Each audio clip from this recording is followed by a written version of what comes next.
Another day, another basketball stories na naman ang pagkikwentuhan natin.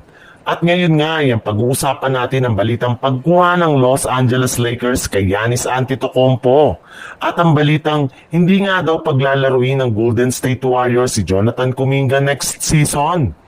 Isa nga ang Los Angeles Lakers sa mga nabanggit na kupunan na interesado sa pagkuha kay Giannis Antetokounmpo mula nang umugong ang pag-request ng trade nito sa Milwaukee Bucks.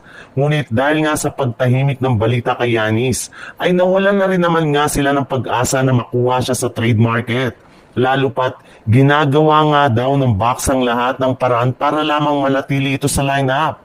Katulad na lang ng pagkuha nila kay Miles Turner at ang pagpapabalik sa kanilang kapatid na si Thanasis Antetokounmpo.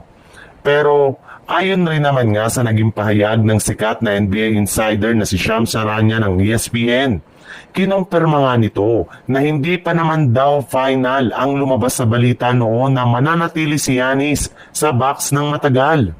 Sa ngayon nga ay wala pa rin siyang pinipirmahan na bagong kontrata sa team dahil titignan muna nga niya kung magkakaroon sila ng malaking tsansa na makakuha ng titulo next season.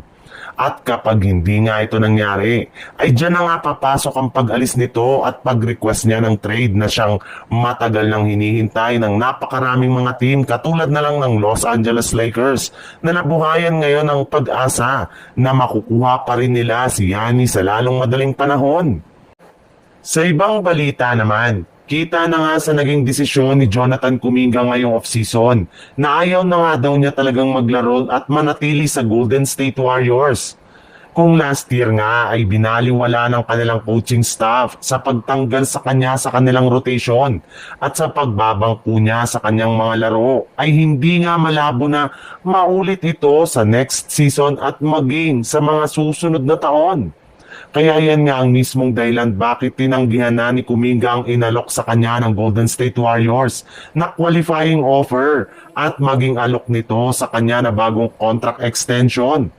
Pero sa kabila nga ng pagmamatigas ng ulo at hindi pagsunod sa kanila ni Kuminga ay desidido pa rin naman nga daw ang front office ng Golden State Warriors na panatilihin ang kanilang batang player sa kanilang lineup.